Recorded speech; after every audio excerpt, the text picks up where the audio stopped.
Christianity is one of the very interesting religion. We have one common ground, which is the Bible. We've got one book of life that is uniting us, which is the Word of God. What is interesting is that the same Bible is interpreted by different pastors, apostles, bishops, scholars, anyone, believers, anyone you want to say. As a result, we've got multiple and different doctrines as believers. The truth of the matter is Christianity and not Jesus.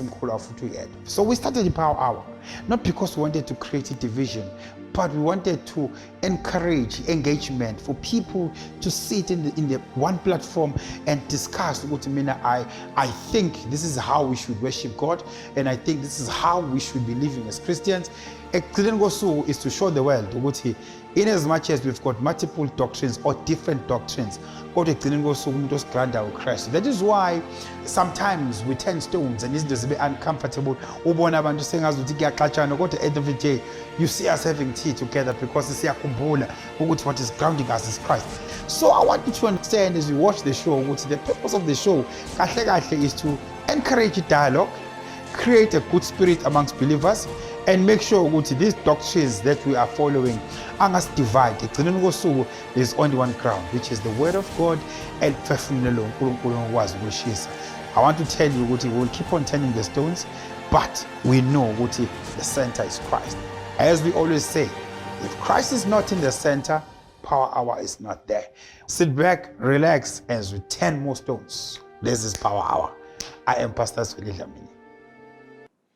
Welcome to Power Hour. Siyabingelela bazalwane wherever you are tuning from. Siyabingelela ngegama lika Kristu Jesu.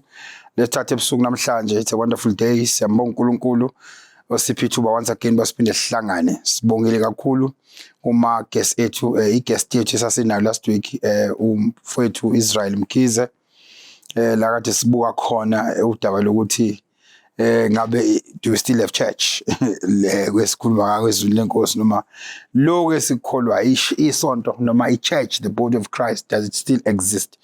Sikhulumile kakuningi kwagcina sekunemxhantele eminingi namhlanje siqhubeka nayo le ndaba esiqale last week sizothi fahla nama guest ethu. Siyabonga kakhulu ngama comments, suggestions. We were supposed to have just one broadcast, but we received a lot of suggestions and comments from our followers requesting that we have a follow-up or another discussion around the things that came up from broadcast last week. Thina ke siyalalela manicela thina siyenza if it makes sense and if ama means see now. So ke sikwazile ukuthola under short notice ama guest 8 out 2 ukuthi afike sizodingida le ndaba namhlanje ebusuku and take it further. I invite you to sit back and relax and keep on sending those questions and those stones. We know this, this is Power Hour. We leave no stone unturned.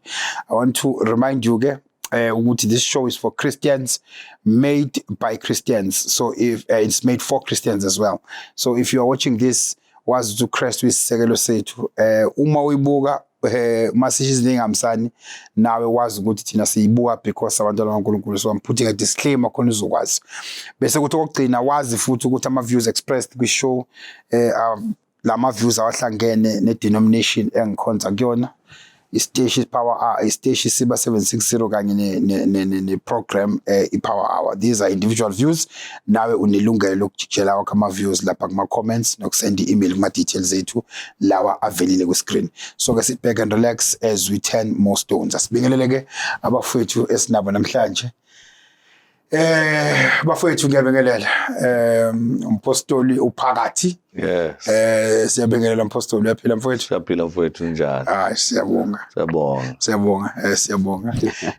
Bese sizoba nomunye futhi umngani wami naye umpostoli uPhiti uNgcobo. Mpostoli big boss yaphila boss kuhle kakhulu asisolutho sikanda umusa kaNkulunkulu. Siyabonga boss. Ade wagcina usala boss. Sekunesikhathi eside kakhulu. I know. Siyabonga ukuthi ufike. Bathi ke ngiyalandela. Ngiyazi boss, ngiyazi. Namatshe wajikijela lapha yana ngiyengibona phela. Awukhona ke namhlanje guys uNgcobo hlala phezulu kwakhe. Umpostoli namhlanje ngifuna abantu bazi ukuthi namhlanje ngiphethe sizokhuluma ngendaba zebandla. Yazi ukuthi ugqoke igqoke eziningi mfaka amakepisi amaningi. Kodwa namhlanje ufakele ikepisi lokuba umpostoli. Yeah, so namhlanje sise office lika mpostoli, yabona. Ngoba nami ngike office le business angidayile lutho. Ngoba namhlanje akadayisi lutho. Namhlanje ukuthi sise postoli. Guys ke umpostoli uDlamini ngeke ngihlala abapostoli bawuthunga umpostoli. Umpostoli. In fact I'm from the apostolic faith mission. Thina sibandla labapostoli. Yeah, abapostoli bangempela ka beze emva kwetibonke laba. Saqala le. Azuza street. Ithina ke nami umpostoli. I am Apostle ZWELI Dlamini. Right. Kahle usiyo ngoba influence ka John Jileke yeah, kodwa ke sabapostoli baba osaluba boy. Lalela la kodwa sabapostoli okusala. Ngiyathunywa isona lesayona. Yeah. Kodwa kusalayo ke noma ungasibiza ngezabo kodwa sinabapostoli. So guys kuhlangene abapostoli namhlanje right yeah. Bafowethu last week we had a discussion with our guest which was supposed to be just a week once off broadcast but ama views abaningi aqhamuka. I think one of the key things that came out of the broadcast, I know we will not finish everything, but one of the key things is ekhulumekile indaba ebandla. Ukuthi do we still have the body of Christ? Ngoba besithi itheme yethu state of the church. So isuke lapha indaba ukuthi is it still there? Uma sithi what is the state of the church? Is it still there? So ilapha indaba asikickstart uthini for phakathi. Ewe. Mawukhuluma lento impostoli sezona ngithi impostoli. Mawukhuluma lento ufuna sibhekisisa uthi liphi uma sithi likhona.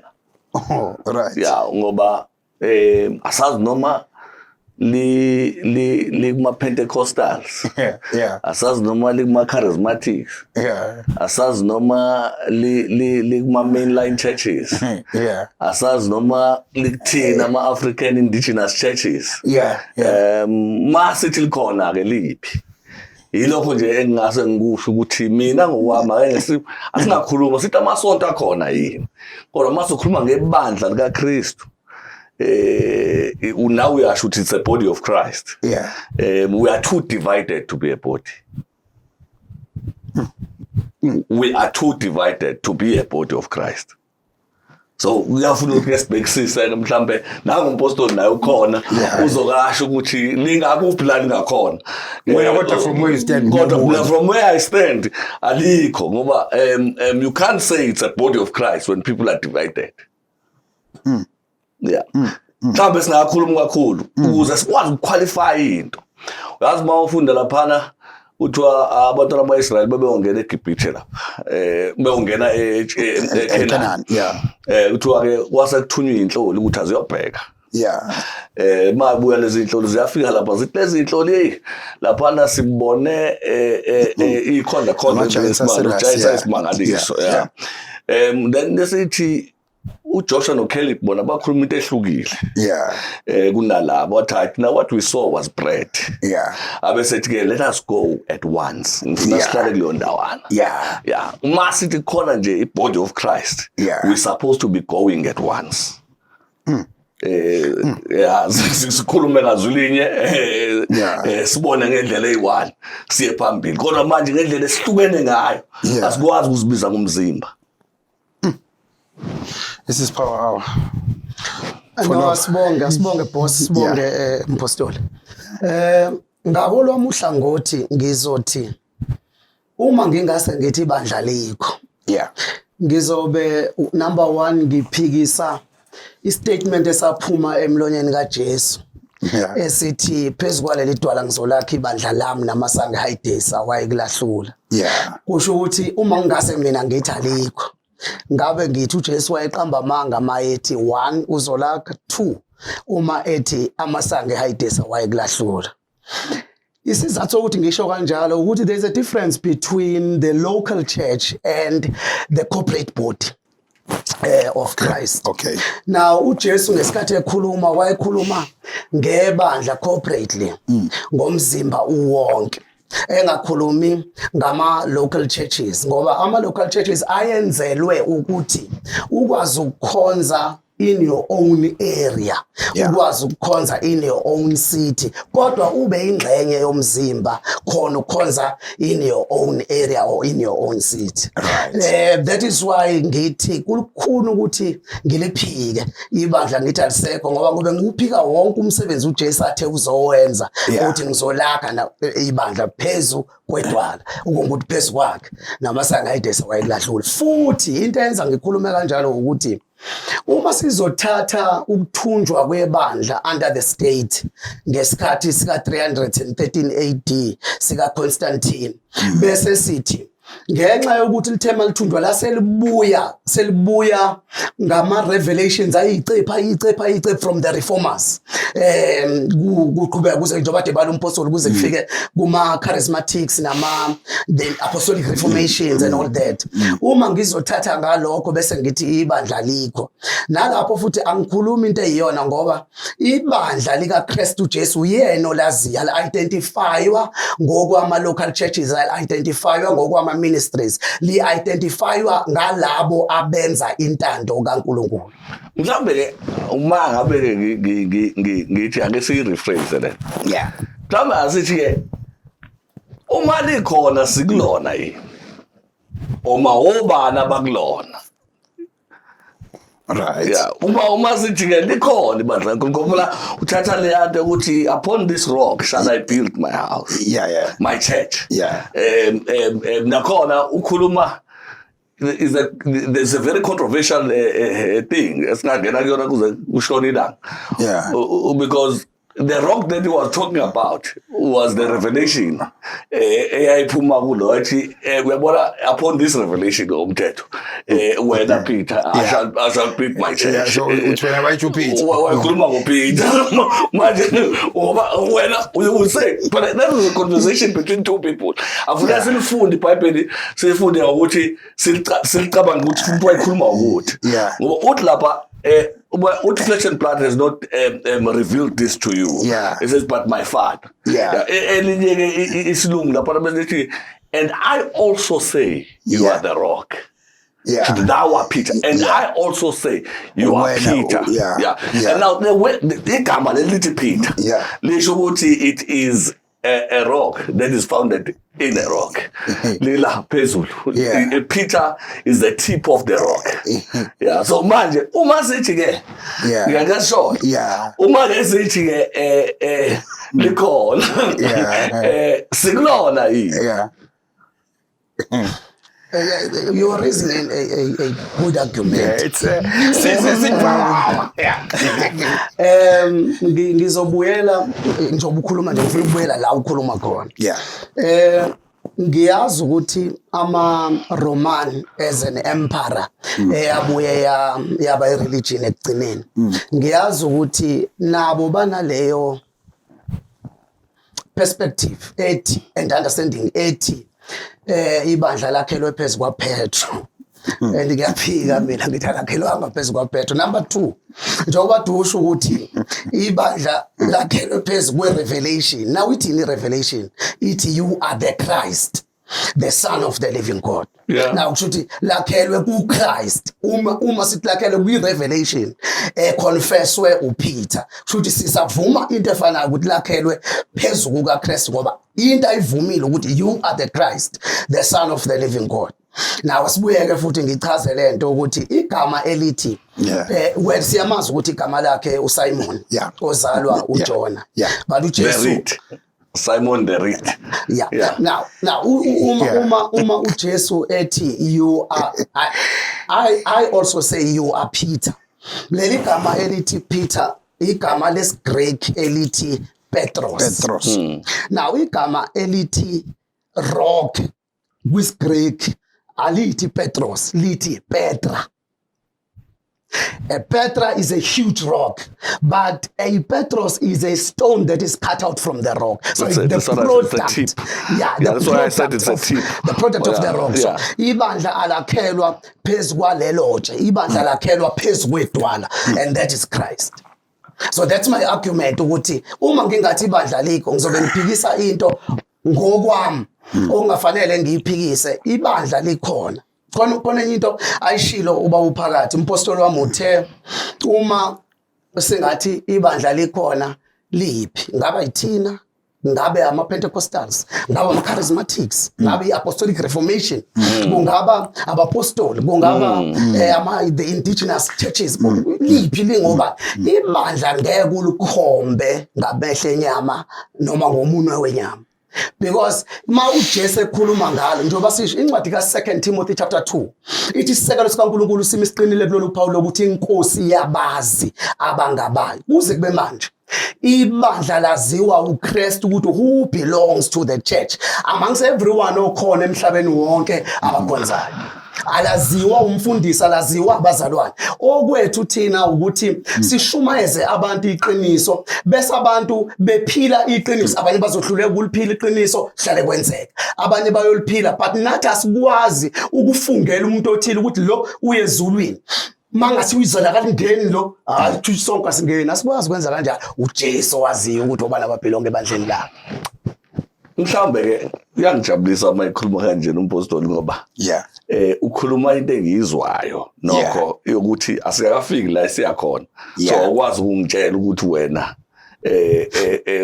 unenkolo engcono kunale engikholwayo ngoba namanje sekukhona inyanga esezithandazela abantu sibaphila abantu so lento yokuphilisa isiningi eqaleni thina sasazi ukuthi into yokuphilisa iphuma esontweni nomoya kaNkulunkulu manje ke sekukhona into eziningi nje bese sichaza nje uthi ke uKristu owaziyo kodwa ke mina engikhuluma nje ngamasibongo ngoba phela ufuna kuvela ukuthi ngumpostoli 12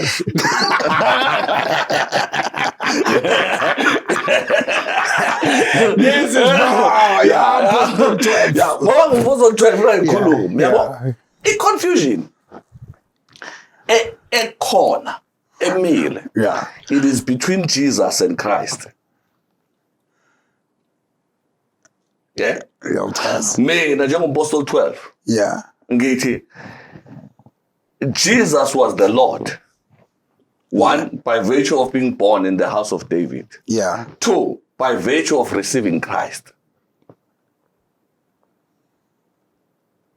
Jesus was of the flesh. Then he received the Spirit of God, which is Christ. If then we say, we agree on that. Because in Bible he was the first custodian. First custodian, first offspring. Once you watch it is the first, that means Cornel and the lion. Mauti the corner, this is the first thing. Soon was the corner landelo plus it 1 2 2 kube kanjalo. So if uvumelana ukuthi ibandla lakhelwe kuKristu. Lo moya wa receive uJesu lo. Kwafika isikhathi sakho uJesu wakhuluma naye wathi la bengiyakhona angisayi thumanile. Lo moya wabakubona ngaphakathi kwabo.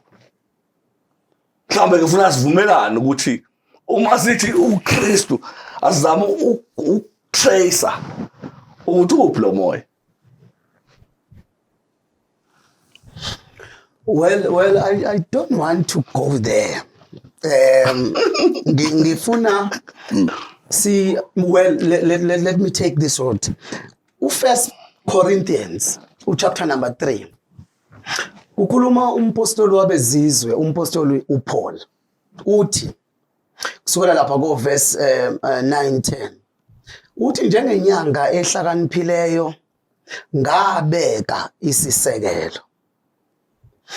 Ungathithi wayibuka engqondweni zabantu ukuthi khona imibuzo engavuka wayesethi kungekho esinye esingabekwa ngaphandle kwalesi sengisibekile esinguKristu Jesu.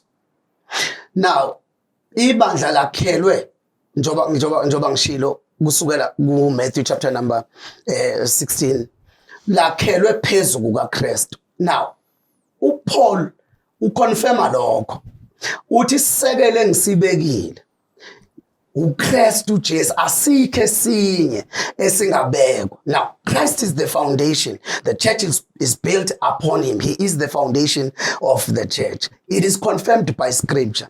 Efesu chapter number 2 verse 20 uthi sakhiwe phezu kwesekelo sabapostoli nabaprofeti. Bese liyachaza ngokwendlela okuchazwe ngayo kwi-Old Testament ukuthi uKristu Jesu yitshe legumbi. The chief cornerstone. Sizokhuluma ngendlela endala yokwakhiwa kwama-buildings. The chief cornerstone. Leli ekuyilona elibamba i-foundation kule khona elingapha nale khona ngapha ukuze i-foundation be strong. Okungenza mhlambe ukuthi ke kulabo abangaraise ama theological argumentatives maqondana nalokho bakubeke kube two dimensional ukuchaza lengxenye eksakhiwe phezu kwesekelo sabapostoli nabaprofeti uKristu Jesu eyitshele gumbi ngenxa yokuthi bangasebenzisa incwadi ka Revelation ethi upon the foundations kwabhalwa amagama abapostoli, the foundations of the city, the city of Jerusalem, bekubhalwa amagama abapostoli abayi-12. Now leyo nto ke sengenza bachaze ngendlela ewu-2 ukuthi they were part of the foundation, the first spatial sense of the apostles. They were part of the foundation ngoba yini? Because ivangeli bathola direct from the founder, direct from the foundation of the church. So they were part of the foundation ngaloko ukuthi yibona abakwazi ukubeka isisekelo sokuqala esinguKristu basibeka njengabasi-ownayo ngoba they were directly deployed by Christ ukuba bahambise ivangeli. But I'm still saying and maintaining my stand. So the church still exists. It is known by Christ. Ngoba manje ngiyafuna ukwazi njengoba nje ngikhipha nje ngikubuyisa ngikuthulula ngikubuyisa nami ngikubuza nawe ukuthi ngifuna ukwazi ukuthi yini ungabe khona umuntu obold kule statement sokuthi wobani abokulelo kulelo bandla lika Kristu, because nayo into esibhekene nayo la umuntu oyi-charismatic uthi ungcono kunomuntu ompentekostali. Umuntu ompentekostali uthi ungcono umuntu oyi-charismatic. Mina ke ngumpostoli 12 amongst the two angikholwa mina amongst the two nje umuntu wedimoni. Niyakholwa nje? Siyakholwa thina sindisiwe futhi. Nisinisiwe? uKristu Jesu. Usindisiwe yini? Phela uyedwa nje umuntu osindisayo. Angazi phela noma khona umuntu noma uKristu Jesu. Sisindiswa uKristu nje. Ngoba iBhayibheli likhuluma ukuthi ufuna ngibelonge esontweni elithile lithi mangivuma umlomo wami. Kodwa insindiso nekunensindiso lethu. Insindiso le noma ngiyazi le kaKristu. Hayi ngidlula nje. Ngicela ukubuyela kumpostoli uphakathi kulo kade kusho. Ngicela ukubuyela ekuthenini ama scriptures maningi avumelana ngento eyodwa. uMatthew 7 21 22 23 uthi asibo bonke abashoyo kimi kusho uJesu qobo. Akusibo bonke abashoyo kimi ukuthi uJesu uyinkosi, Jesus is Lord, Lord. Ebese kuphela abenza intando kaNkulunkulu. Bese abaningi bayofika kimi ngalolo suku bathi asiprofethanga negameni lakho, senzanga nemisebenzi yamandla egameni lakho, bakubale konke. Uthi ke ngiyobafakazela ngithi dedani benzi bokubi anginazi. Ngifuna ukubuyela kulento yokuthi we can't point at whoever ukhonzayo, whether ukhonza as a Pentecostal or ukhonza as a charismatic, an apostolic reformer, as umpostoli 12 or as Zion or whosoever la ikhona, sasikwazi ukumkhomba ukuthi yilo oyingxenye yebandla likaKristu. Ngoba uma singenza kanjalo kusho ukuthi thina uqobo singabanikazi bebandla, ithina esesazi ukuthi who belongs to. The only thing that we know ukuthi those that belong to him are the people who are doing the will of God. Uyabona ke ngumuntu othandayo ukuthi izinto nginyakazise la ngikhona ukuze ngingavele ngibelieve nje lento oyikhulumayo at first value bese ngoba naye enye into ebuyishaye kakhulu. Siqale safusha umoya kakhulu sasifundisa iBhayibheli sesilifunde ngomoya. Akanti uma uzonginikeza iBhayibheli ngilifunde as a literal reader. Kubuye ukwazi ukuthi lokho kusisize kwesinye isikhathi ukwenza ukuthi ingqondo yethu ihlaza ibe sesimweni esiright. Yabona khona into oyikhulumile wathi yilabo abenza intando kaNkulunkulu. Yes sir. uma uthi ke ilabo abenza intando kaNkulunkulu mina ngizofisa ukuthi ngiyibuze into ukuthi yiphi intando kaNkulunkulu because sikunombukeli manje osekhaya ohlelo ocabangayo ukuthi okay uma ngabe kuthiwa labo ababakhe ilabo benza intando yakhe yiphi le ntando asiphumele le ntando kaNkulunkulu singayigwegwisa sihlale kuyona le ntando sithi yiphi yona ntando kaNkulunkulu ekufanele ngabe ke bayenza labo ngelanga bayo identify njengabakhe. I think it's simple. No. Boss, I think call. To me, not to simplify it, mina bengathi call. Because yonke into siyenza ngokukholwa because angithi njengoba ngisinsiwe mina ngithi ngiyakholwa, right? So uJesu ngamthola ngamukela uKristu then ngase ngiba righteous angithi ngima ukuthi lokukholwa esikholwa kuyafana angithi so ukholwa because uma ngabe uzothi intando kaNkulunkulu ubese uspecify ukuthi ake ngiyanisi umuntu ongabhemi noma umuntu ocula kanje sizoba ne problem because uzothi mawusu crosser ngala kubapostoli ngala kuma charismatic uthola ukuthi lezi zinto ziyenzeka ndawo zonke mina nje at a high level I would say ukholwa because ukholwa kunemphumela kunama fruits ukuthi uyakholwa ukuthi umntwana kaNkulunkulu inomehluko mina nomuntu okholwayo nongakholwa ngoba ngumntwana kaNkulunkulu so that's my understanding masikhuluma ngentando kaNkulunkulu mhlambe ngikunikeza example yokuthi ukukholwa nongakholwa ukuthi mina ngeke ngize ngiyohlabela amadlozi for instance because akuyona intando kaNkulunkulu iBhayibheli lithi ngabe nabanye uNkulunkulu ngaphandle ngiyalinganisa ngizama ukuvezela ukuthi umntwana kaNkulunkulu yeah mina I always have a problem nalabantu abafuna ukuthi prescribe ukuthi ikuphi because vele usuke kubuza umuntu eyazi answer because mawukholwa then angithi uyakholwa mawukuthi uyakholwa kulindele ukuthi uphile impilo yobuzalwane yokholwa engaxabani noNkulunkulu then ke uzongibuza ukuthi yini ixabana noNkulunkulu uyayazi umntwana kaNkulunkulu because uma ukuthi yiphi intando kaNkulunkulu mina ngempela ngine problem ukuthi ngeke uzubhale exercise ukuthi zu 100 izinto ezingeyona intando kaNkulunkulu because every day siphila impilo ehlukahlukene because le route esivela kuyona including nakuwena nakungcobo nakumina siphilile kulo route la khona sasiprescribe khona ukuthi umntwana kaNkulunkulu umbona ngo1 no2 no3 sakhula kwathiwa yonke lento sasiyilandela umsangana yikho but iqiniso lithi uyazazi umntwana kaNkulunkulu ukuthi fanele aphile kanjani mina that's how I would answer you but ungcobo ngoba ngithi nami bongibuza ngiphendule ngobungibuza yeah no ngiyabonga boss ngiyabonga baba uphakathi umpostoli wami iqiniso ukuthi ngeke sibe neprescription but iqiniso futhi ukuthi uma uzelwe ekhaya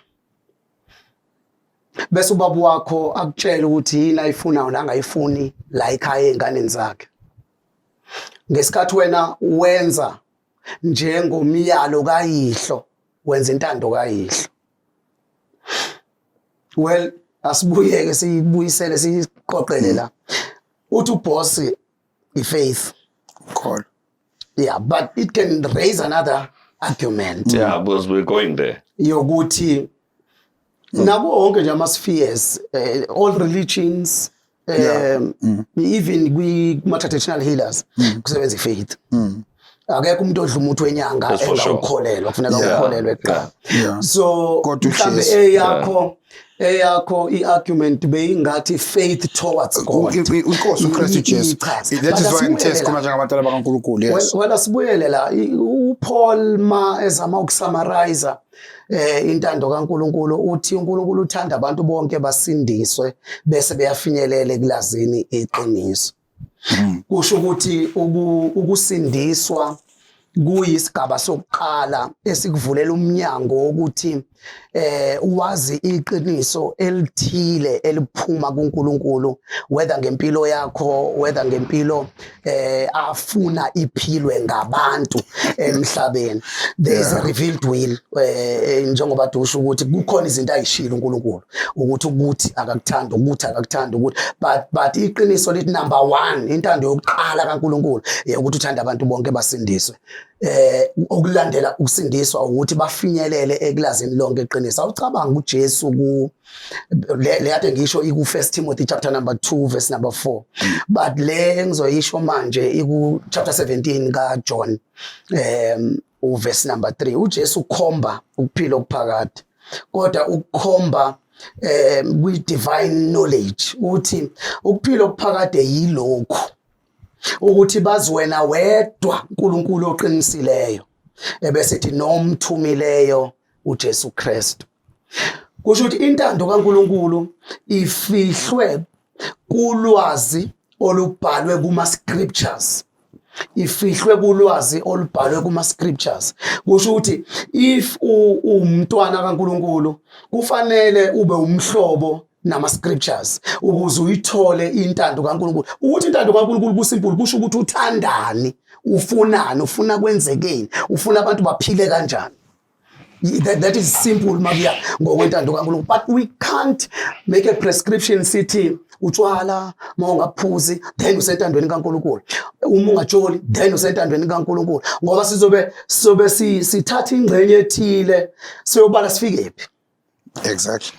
Cha mina ngicabanga ukuthi into esihlula kakhulu yilento le ufuna ngabe siya kuyona. I don't believe ukuthi masifuna ukuya entandweni kaNkulunkulu ufuna sibheke izinto eziningi noma sibheke ukuthi uyazifunda yini iBhayibheli. Intando kaNkulunkulu ngithi uNkulunkulu uthi mina ngikuthanda. Uthi lo othandayo ungowami. One of the key things ngibuza ukuthi lisekhona yini ibandla ezinye zezinto ezingenza ukuthi ngikhale inyembezi ukuthi uyasamukela umoya ingcwele kodwa sithandani sisodwa.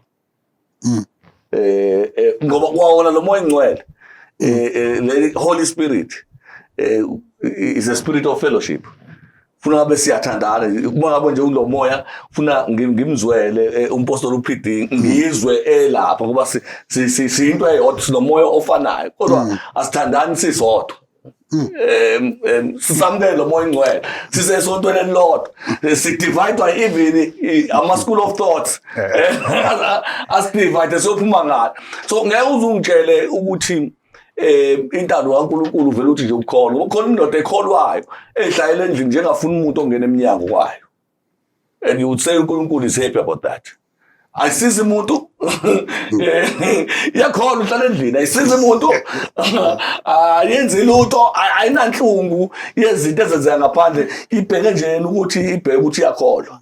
So ilezo zinto engifuna ukuthi sike sibhekisise kahle ukuthi uma sithi nje ukholwa ngize ngithi ubheka lapha ku Hebrews chapter number 11 uhamba nawo nje ukhona la bathi khona through faith the elders obtained good report. Without faith it's impossible to please God. Yeah. Without faith, I need to without faith in God.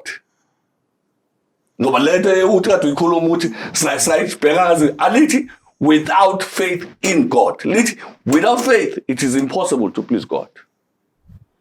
So nomuntu ohleli lapha ya uzokutshela ukuthi I've applied noma ngithatha steps of faith ngayothenga lamanzi ngageza ngawo uNkulunkulu was pleased ukuthi ngithathe lezo steps of faith. You understand me? Kodwa into mina ngifuna ukuthi sibhekisise ukuthi uma ngabe sithi intando kaNkulunkulu ukukholwa mina ngithi siyaphambana ngoba khona umuntu onentando okholwayo kodwa ongabafuni abazalwane bakhe.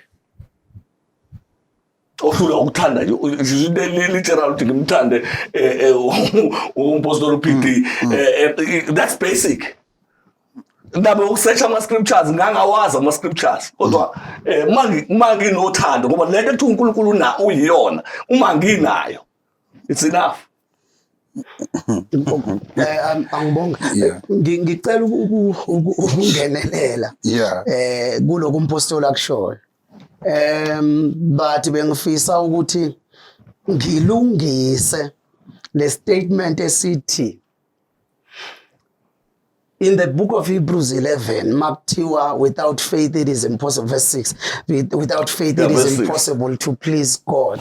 for whosoever comes to God must believe that he is a rewarder. That he exists, number one. Number two, that he's the rewarder of all those who diligently seek him. Yes. Now, lelo verse noma leso statement asihambe emoyeni ngifuna ukubuyela kule nto ethi akukho specific ukuthi faith in God or towards God asihambe so do you know why because incwadi yamaHebrew iqala chapter 1 and njengoba iqala chapter 1 uchapter 6 wakhona ubeka ama 6 elementary truths chapter 6 verse 1 and 2 6 elementary truths and one of those elementary truths is faith towards God. So lapha njengoba sekukhulunywa ngama heroes of faith those martyrs lapha ku Hebrews chapter 11 kukhulunywa ngefaith kusukelwa lapha ya ezantsi ukuthi what kind of faith, you know, if faith towards God ekhulunywa ngayo as an elementary truth or first principle of Christ or the gospel of Christ ku Hebrews chapter 6, it is the same faith ukuthi ngizokubeka kanjani ama dimensions of faith eyokuqalile ekuyisa kuNkulunkulu to believe ukuthi akuwona amanga ukuthi uNkulunkulu wamvusa uJesu kwabafileyo, to believe ukuthi ngempela uJesu akuwona kuyona inganekwane ukuthi ukufika kwakhe emhlabeni wazalwa intombi uMaria. Ukukholelwa kuleyo nto ukuthi akuwona amanga uNkulunkulu wamvusa ngempela uJesu kwabafileyo. Leyo faith, it's faith towards God, faith for your salvation. And then there's another dimension where we speak about faith for your daily living. Le kuyiyona okwazi ukukholelwa la ingxenye yathi uyithini okwazi ukukholelwa kuyona ukuthi ngingaphila mangigula ngegama lika Jesu. Okwazi ukukholelwa kuyona ukuthi ngingakhuleka ngicela uNkulunkulu angiphe umsebenzi bese ngiyo-applya ngithola impendulo ethi angize kwi-interview ngikholwe ukuthi ngizowuthola lo msebenzi, ngingene kwi-interview nginaloko ukukholwa ukuthi uNkulunkulu uzonikeza mina lo msebenzi ngiwuthola. So i-faith inama dimensions, but the base of every faith is faith towards God. So nalapha makuthiwa it is impossible to please God without faith, kukhulunywa from that base kuya to those other dimensions of faith, kodwa asuke thinta uNkulunkulu ekukholelweni entweni eshiwo uNkulunkulu nasentweni eyenziwa uNkulunkulu. Coming back to the issue of love, angifuni ukuqamba amanga, ngiyafuna ukuvumelana nawe ngokweqiniso because it's easily summarized indaba yokukholwa iyonke. uJesu ubuzana one of the advocates noma one of the lawyers izazi mthetho ukuthi imuphi umthetho omkhulu kule moral code ka 10 commandments. And then uJesu athi uyisazi mthetho awazi ukuthi imuphi. uJesu kwayihlakaniphile, wayengafuni ukuthi umbuze a rhetorical question, wayihlakaniphile kakhulu. Then ke sesiyabuyela sona siyakubeka ke ukuthi woyithanda inkosi uNkulunkulu wakho ngawo wonke umphefumulo wakho, ngawo wonke amandla akho, ngawo yonke inhliziyo yakho. Bese sibeka ukuthi owesibili walapho yilo othi thanda umakhelwane wakho njengoba uzithanda wena. Bese uJesu yasho ukuthi kule mithetho yombili kubambelele umthetho wonke. In other words, uma kuke kwaphasa le mithetho emibili enhlizweni yomuntu, asisekho isidingo sokuthi abe cautious ngokugcina ukuthi ungebi ungaphingi, ngoba vele awukwazi ukulala nonkosikazi womuntu ube umthanda lo muntu, awukwazi ukuntshontshela umuntu umthanda lo muntu, awukwazi ukubulala umuntu umthanda lo muntu. Lapho khona ngeagape, which is the genuine love, the God kind of love. But sizokhuluma ke into enje ngoba angifuni sidivert kakhulu kulento siqale ngayo. Sizokhuluma into enje, all these things aziphikisi ukuthi ibandla likhona. Zonke lezi zinto zingama failures omuntu nomuntu, but azi-eliminate iqiniso elithi the church still exists. Now ngifuna ukubuza ke ukuthi ngoba ngifuna ukuthi sibe sesimweni esihle sonke sibone ngasolinye. Ngifuna ukubuza into ethi uma sithi ke Romans chapter number 8 verse 1 ukhuluma lapho uthi bathi amaXhosa awusekho ukugwetshwa kwabakuKristu inkosi. It says kwabakuKristu, to those who are in Christ. Ngoba siyavumelana ukuthi ibandla uKristu. It says now there is no condemnation to them who are in Christ Jesus. Lesilungu lesizulu liyanqamuka lesilungu lithi those who not walking after the flesh but walks after the Spirit of God. Lesilungu lizama ukuchaza they walk not after the flesh but after the Spirit of God. Bese lithi ke ngifuna ukuthi ke siye kule ndawana ukuthi lithi laba bakuKristu ayabamamukele but abakuye uKristu, which is the church. Now uthi ke uma ukhuluma la uthi wena likhona ibandla likaNkulunkulu li somewhere la likhona, but mina ngine problem ngokusho ukuthi lento esiyenzayo ngoba ikhona into ethi njengoba ikhona ibandla likaNkulunkulu likhona nompostoli 12 akwazi ukuzigqaja athi ukuyena nemcharismatic akazi ukuzigqaja athi likulona ibandla likaKristu. Nawe laphana ePentecostal awukwazi ukuzigqaja uthi kulona. Uyothi bafowethu nisho ukuthi asidlali ngoba lento engiyenzayo ngivuka zonke izinsuku ekseni ngazi ukuthi iyona. Kodwa uma engekho umuntu ongama athi le nhlobo yevangeli engalamukela mina elingenza ukuthi ngibe sebandleni likaKristu. And then ngesine problem siyadlala ngoba naye umpostoli wami la awazi ungitshela manje anginiki into ethi yabona mina leli ngilishumayela ivangeli ilona elithatha umuntu limfake ebandleni likaKristu. I-argument yakhe ithini? Ithi wonke lamavangeli esiwashumelayo afana. What is your position? Are you saying sonke esithi siKristu regardless of into esishumelayo siKristu? I'm saying that because akekho umuntu okwazi ukuma akutshela ukuthi yena yilento akuqualify ngayo ukuthi kube uKristu. So umpostoli 12 umfaith mission umweseli umlokuzana uthi sonke sisebandleni. Well, I'm not sitting here as a judge yamabandla noma yama denominations noma yama sects. Yes. Ngicela ukubuyela kule scripture lesifakade ukukhuluma ngazo. Sika Romans chapter 8 verse 1. Well, akukona nje ukuthi isilungu esichaza sithi khaphaca kule ngxenye yesibili oyithintile. Amahumusho athile ngoba nehumusho elidala liyakwazi ukuveza. Yes. For now there is no condemnation to them that are in Christ Jesus who walk not after the flesh but after the Spirit of God. Ngifuna ukubuyela la ekuthenini yonke nje lento ade uyichaza manje kulelo verse isasibuyisela into efanayo. Ithi lento abazukulahlwa abanjani besiqedela nje ubathusho. Those who walk not after the dictates of the flesh but after the dictates of the Spirit. Which gives us isikhala sokuthi siye ku verse number 14 in the same chapter. Those who are led by the Spirit of God, they are the sons of God.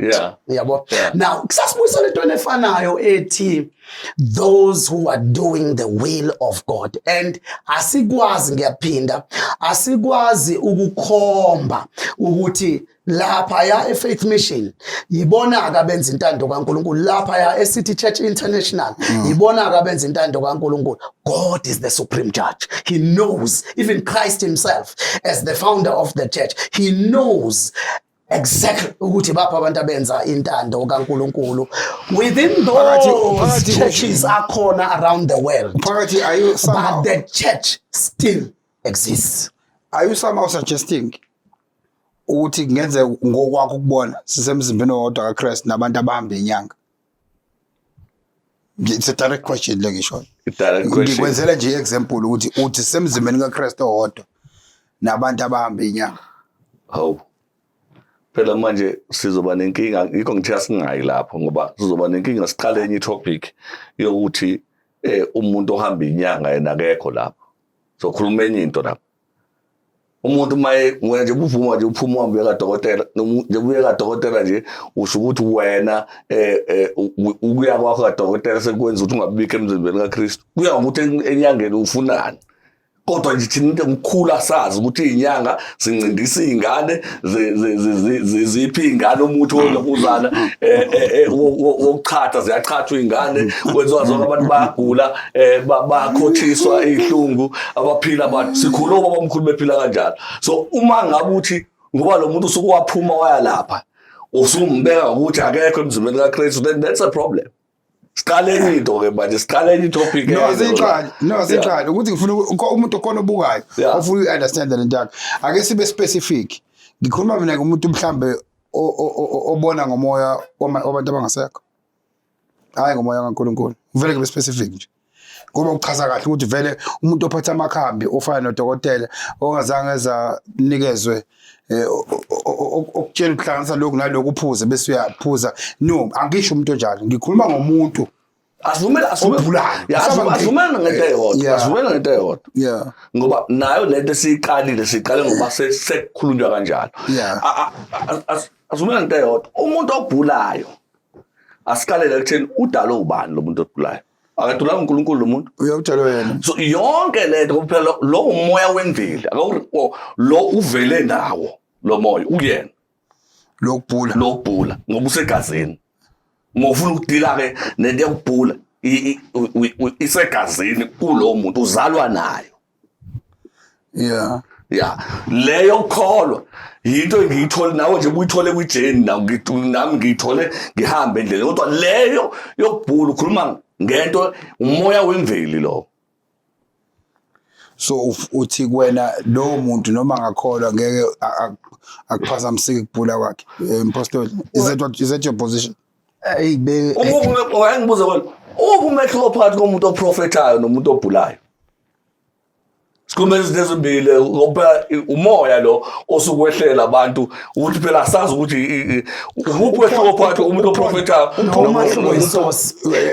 uPaul nje ngoba vele usebenza neBhayibheli nawe uPaul wakhiphwa khona intombazane yaka abaprofeti yasho into eyayingekho incorrect but uPaul wayirebuke because isource yalonto kwangeyona isource kwangeyona umoya kaNkulunkulu ngithathe eBhayibhelini lo now I cannot accept umoya ungayona kaNkulunkulu as umntwana kaNkulunkulu awuthi ngwenza le example ngwenza nje typical example yabo umphathi lo mbonayo ngoba ngifuna siyisuse ngenye indlela lo umphathi lo mbonayo uphathi lo mbonayo uyi product yento eyenzeka kuyena esibayeni ugogo ozala umama ngifuna ukuthi sifike lapho ugogo ozala umama nje ugogo in fact ugogo kamama ngigula ngiphelwe sekwenziwe yonke into kuzayo yonke indlela ugogo uthiwa wangithatha kanje ngifuna ukuthi sibuke ikhanda ingqondo sihlakaza wangithatha inkomo ziqeda ukusengwa kusekuseni zinolaka ziqeda ukuhlenga wafika wama kanje wathi nina bomtshali le ingane katholakele le uma ngabe kufuna ife namhlanje kade sigula singcona vele ife wangishiya phansi wayesephumela ngaphandle now ababekhona namanje nje bengumfundisi nje bathi zaqhela inkomo and what my phamisa lapho from that day azangiphinde ngigule so it was going to be very dangerous for me umfa ekholeni lokuthi into engiyiyona ngoba phela kuze ngibe ngaka nje ngikwazi ukuthukoma nogogo bami ngithi ba madimoni manje ngoba sengifike kule point engikuyona I can't do that this is power ngiyafisa boss ukuthi ngimqhebe ngikude manje lena eniqalayo iserious kunalendlela enikhuluma ngayo ngoba Afrika uthi mhlawumbe ngingayi kude ngisondelele la Uma-Afrika nomuntu omnyama owumZulu njengathi ongumSwati ongumbani uthi yimpande zakhe lezi njalo amanga lawa kulona iqiniso. Iqiniso lithi uNoah okuyena okwapreserve ngaye benomndeni wakhe okwapreserve ngaye the seed of humanity. Yeah.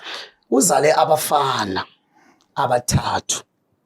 Labafana abathathu uJafet noShem noHam. uHam okuyena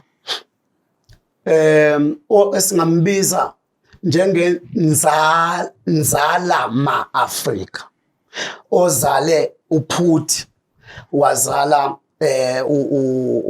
uKhushi wazala uMizraim wazala uKhanani. And siyazi ukuthi labo bafana bobathathu bama founders African continent. Yeah.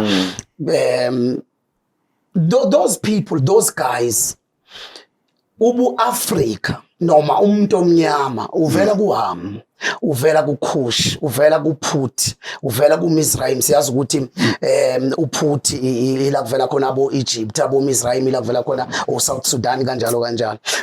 uKhushi ila kuvela khona Ethiopia kanjalo kanjalo. Now uma sizothi Afrika noma umuntu omnyama izona impande zakhe lesizobe siqamba amanga ngoba uNoah wayekhonza uNkulunkulu ophilayo wayengakhonza amadlozi.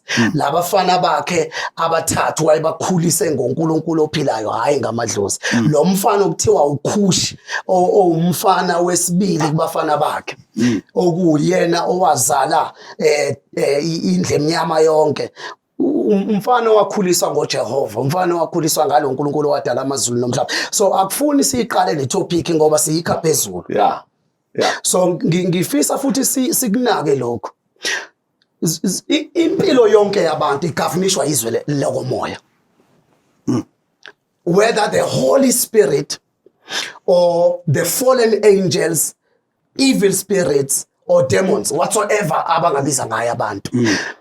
Ngiyafuna futhi correct le yanto babu phakathi impostoli wami ngoba angikholwa ukuthi ubeya lapho uboss ngesikhathi ekhuluma ngendaba yomuntu enyangeni ukuthi ngiyafuna ukuniqhweba nibuye kulento ngoba izosihlaphaza kanti Nobe mhlawumbe masingabuya sibuyele yona ngelinye ilanga sikhulume kahle sisuse impandeni kungaba ngcono. Manje ngifuna sibuyele kule yanto yokuthi mhlawumbe sake sawenza amaphutha through obaba bethu ensindisweni yokuthi kuvele into ethi umuntu wakithi ofile idemon. Mhlambe sake sakwenza lawo maphutha ngobaba bethu Pentecostals. Yeah. Yazi ngiyakuthanda. Umthanda kubusho lento Now iqiniso lithi lelo phutha lalenziwe ukuthi we were not schooled in the word. Yeah. Ukuthi sikwazi ukuhlukanisa phakathi komoya nomuntu wakithi ofile. Umuntu wakithi ofile akakaze abe idemoni nami nje ubaba wami wafe ngasindisiwe. Wafe ngakholwa ebhemu iLexington Ntswempu edlutshwala Ntswempu but akalona idemoni kuze kube namhlanje. Yeah. So indlela okwakukhulunywa ngayo eyenze kwangathi kunesihlukwana manje esijaja kabi umuntu ofile umuntu wakithi nje ofile ubaba wami ofile ubaba wami ofile umfowethu wafa akalona idlozi akalona idemoni akazona zonke lezi zinto enicabangayo kodwa leyo it's a topic for another hour for another day. No, that is so beautiful because lento ishoyo besiya kuyona ngoba engidivert yena kodwa nayi igama ake sibukela buka nali igama engivumelana nawo kulona umuntu ofile akalona idemoni akalona idlozi siyavumelana kamnandi ngaleyo kodwa ngifuna ukuthi sivumelane ngento yokuthi kusasa uzofa nawe. Yeah, uzofa. True. Yeah, and lento ekuthiwifile kobe kukhulunywa ngalomzimba wakho. Umphefumulo wakho will never die, uze spirit. Ukhona, uyaphila. Yeah, ngoba ngabe ube kuthiwa sikhonzela ukuthi siyofa. Ngaba yikho into esikhonzelayo. If uPD ngelilanga ko uyofa kucime nci ngayo ngabe should sindisela ubala. Sindisela ubala. Yeah. That's the message they show. So siyavumelana sindisela impilo phakathi. Sindiselwa ukuphila uphakathi. Yazi noma izinto they show. Ngikulalele. Asivumelane ukuthi asinayo naliqiniso lokuthi laba abafa bengazange bayithola. Khumbuza insindiso siyithola ngoba sishunyayeziwe ngayo. Kukhona abantu abafa ngempela bengazange bashunyayezwe ngensindiso. Phakathi sithi bashonephi bona bafile. Phakathi kona ngithe le topic ifuna isikhathi sayo sodwa ngoba inezimpendulo. Lokho nje kusho kunezimpendulo eBhayibhelini. Yazini kunjengale argument yokuthi umuntu mayefile. Wena ufuna justify ukuthi sonke semzimbeni kaChrist. Justify lokho. Yiloko akulwelayo.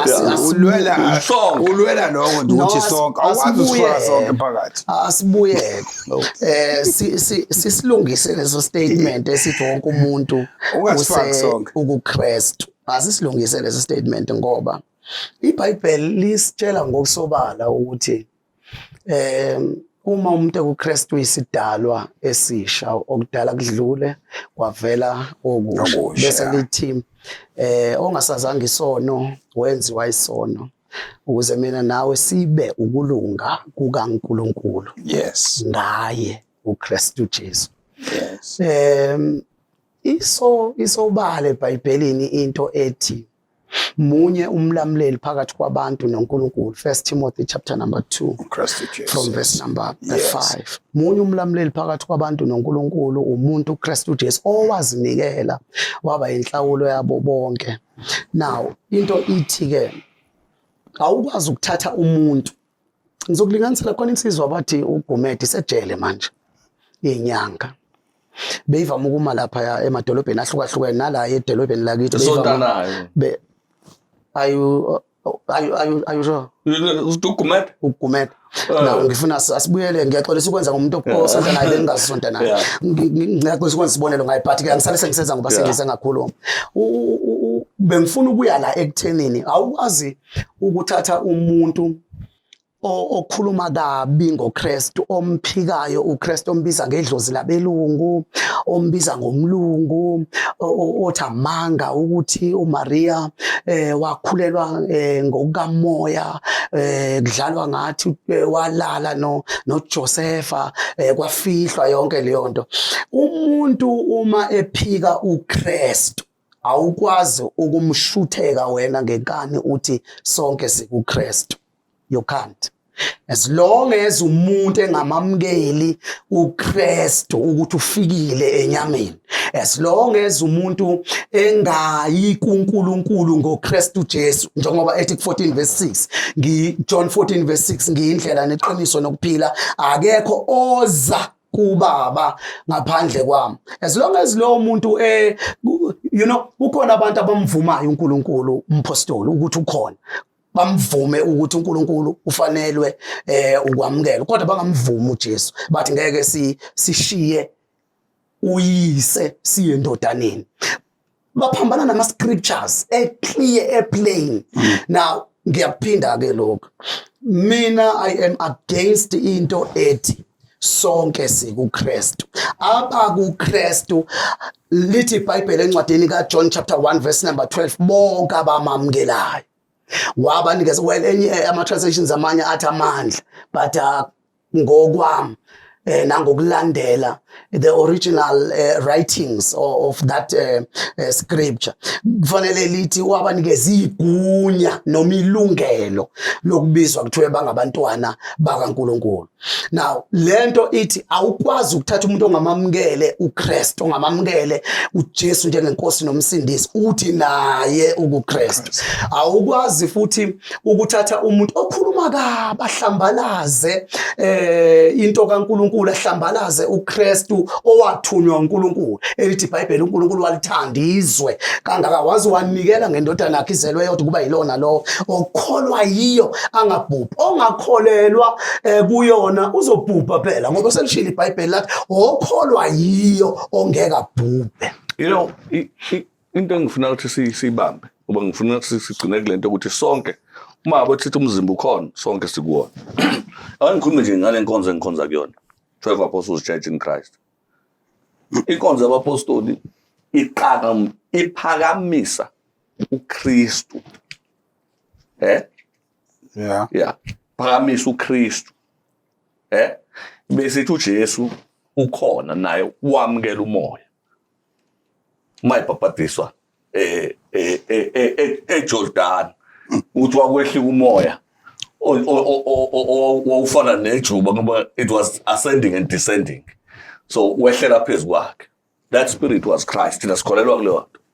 So uKristu simamukele ngoba siyakholelwa ukuthi umoya owangaphakathi kaJesu umoya kaKristu. And lo moya nathi esawamukelayo.